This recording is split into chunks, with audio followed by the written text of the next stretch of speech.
describe the motion of an object, we describe the motion in terms of distance and displacement. As you already know, distance, we have already discussed, distance is the actual path traveled by an object is called distance.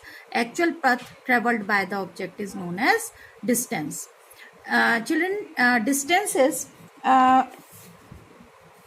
to describe the distance, we need to specify only numerical value.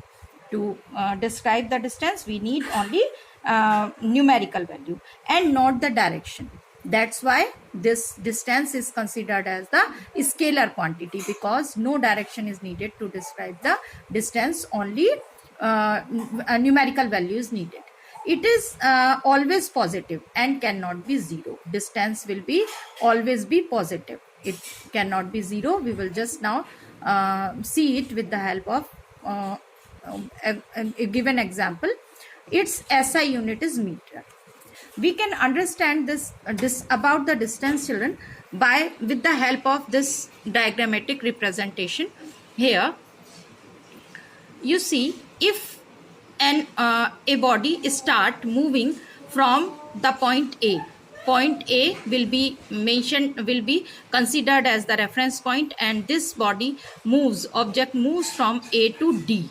It means it has covered the distance of 100 meters here.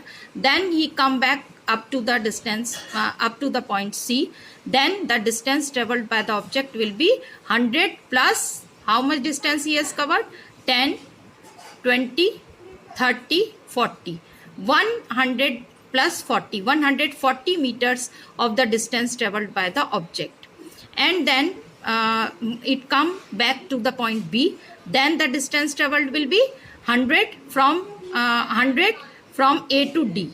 100 meters from A to D. Then 10, 20, 30, 40, 50, 60 up to B. So the distance traveled by the object will be 100 plus 60, that is 160 meters. So it will be clear to you the total distance traveled by the object from the reference point A will be 160 meters. So the children, distance traveled by the object is the actual length traveled by an object is considered as the distance traveled by the object from the reference point.